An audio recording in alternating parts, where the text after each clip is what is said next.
உருவாய் அருவாய் உளதாய் இளதாய் மறுவாய் மலராய் மணியாய் ஒளியாய் கருவாய் வீராய் கதியாய் விதியாய் குருவாய் வருவாய் அருள்வாய் குகனே. ஸ்ரீ குபேரன் டிவி நேயர்களுக்கு இனிய வணக்கங்கள். வார ராசி பலன் என்ற தொடரிலே 8/12/2025 14/12/2025 வரை உள்ள இந்த காலகட்டங்களிலே பூச நட்சத்திரம் என்கிற கடகராசியிலிருந்து அஸ்த நட்சத்திரம் என்கிற கன்னிராசி வரை சந்திரனின் பிரயாணம் இருப்பதை எப்படி ஒரு ராசிக்கும் பலனாக மாறுகிறது, பொருளாதாரத்தில் வறட்சி வருமா என்பதை காண்போம். வாருங்கள். வணக்கம் மிதுனம் ராசி அன்பர்களே. எதையுமே திருப்தி அப்படிங்கிற எண்ணத்தில், நிறைவு என்ற எண்ணத்திலே உங்கள் வாழ்க்கையை அமைத்து கொண்டிருப்பதனாலே உங்கள் முகத்திலும் என்றும் மலர்ச்சியை காண முடிகிறது. எவ்வளவு பெரிய இழப்புகள் வந்தாலும் அதை வெளிக்காட்டி கொள்ளாமல் சிரிச்சுக்கிட்டு இருக்கக்கூடிய ஒரு நல்ல குணம் உங்களுக்கு. அப்படிப்பட்ட உங்களுடைய தன்மையினாலே உங்களுடைய நட்பு வட்டாரம் உங்களை போற்றி பாதுகாக்கிறது. சில ஏமாற்றங்கள் இருந்தாலும் அதெல்லாம் மன்னிப்போம் மறப்போம்னு நீங்கள் தைரியமாக போயிட்டுருக்கிறீங்க. அதனாலே எல்லாரும் உங்களை கொண்டாடி கொண்டிருக்கிற சூழ்நிலை உண்டு. இந்த வாரத்தின் காலகட்டங்களில் பார்க்கும்போது 2ஆம் இடமான கடகராசியிலிருந்து 4ஆம் இடமான கன்னிராசி வரை சந்திரனின் பிரயாணம் இருப்பதனாலே முதல் 2 நாளைக்கு கொஞ்சம் பணத்தை தேடுறதுல செலவு அப்படிங்கிற சூழ்நிலை கிடைக்கும். அதனால் சில பிரயாணங்கள், சில அலைச்சல்களும் உண்டாகும்.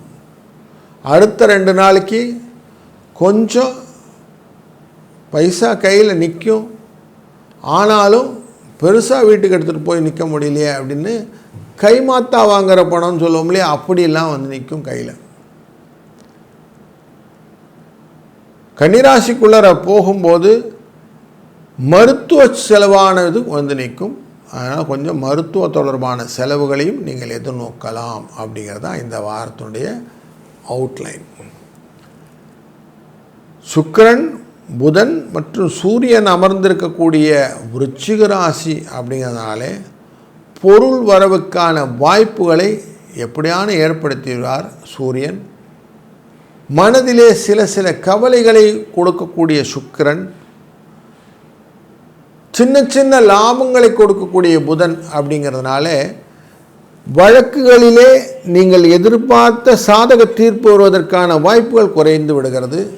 மருத்துவத்திலே சில முன்னேற்றங்களை காணக்கூடிய சூழ்நிலையும், எதிரிகளாலே தொல்லைகள் வருவதற்கான வாய்ப்புகளும், மாற்று பாலினர் அப்படின்னு சொல்லக்கூடிய விஷயத்தில் ஆணாக இருந்தால் பெண்ணுக்கும், பெண்ணாக இருந்தால் ஆணுக்கும் தொல்லைகள் வருவதற்கான வாய்ப்புகளும் உண்டு. அதனால் கொஞ்சம் எச்சரிக்கையாகவும் இருக்கணும்.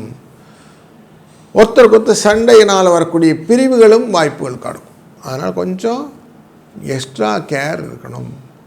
செவ்வாயின் நேரடி பார்வை இருப்பதனாலே பயங்களும் கலந்த கலக்கங்கள் உண்டாகக்கூடிய சூழ்நிலையை செவ்வாய் மிதுன ராசியான உங்களுக்கு கொடுப்பார். அதனால் என்ன பண்ணணும்? முருகனை வழிபடுங்கள். இந்த வாரத்தில் முருக வழிபாடையும் மனதில் நினைத்துக் கொள்ளுங்கள். ஸோ அப்படி நீங்கள் முருகனை வழிபடும்போது உங்களுடைய வாழ்க்கையிலே கஷ்டங்கள் விலகும். சங்கடகர சதுர்த்தி 8ஆம் தேதி அன்றைக்கி அன்றைய நாளிலே எல்லாத்துக்குமே தீர்வு அப்படின்னு திங்கட்கிழமை அன்றைக்கே ஆரம்பிச்சிருங்க. நல்ல தேங்காய் வாங்கிட்டு போய் சூறை உடைச்சிருங்க. முதல்ல சாயங்கால வேளையில் நல்ல அருகம்புல்லை வாங்கிட்டு போய் பிள்ளையாருக்கு சாத்துங்க. அபிஷேக ஆராதனைலாம் கண்குளிர பாருங்கள். பார்த்துட்டு ஒரு 2 நெய் விளக்க சுவாமி அந்த இதில் வைங்க. சாமிகிட்ட வச்சுட்டு ஒரு 11 சுற்று முடிஞ்ச வரைக்கும் சுற்றுங்க. சுற்றிட்டு பிள்ளையாருக்கு தோப்புக்கரணம் போட்டு நமஸ்காரம் பண்ணுங்க. தோப்பிக்கரணம் போடுவதனாலே உங்களுக்கு மனநிலையில் இருக்கக்கூடிய சிக்கல்கள் எல்லாம் விலகிவிடும். தெளிவான சிந்தனை வந்த உடனே எதையும் தைரியமாக சாதிக்கலாம் இல்லையா? அப்படி ஒரு எண்ணம் வந்துடும். 8-5 என்ற அதிர்ஷ்ட எண்ணையும் பயன்படுத்தி கொள்ளுங்கள். இந்த வாரம் உங்களுக்கு சுபிட்சமான வாரமாக அமைவதற்கு எளிய பரிகாரம் இது. ஸ்ரீ குபேரன் டிவியை பார்த்தமைக்கு நன்றிகள். மேலும் இது போன்ற தகவல்களை தெரிந்து கொள்ள ஸ்ரீ குபேரன் டிவியை சப்ஸ்கிரைப் செய்யுங்கள். மறக்காமல் பெல் ஐக்கானை கிளிக் செய்யுங்கள்.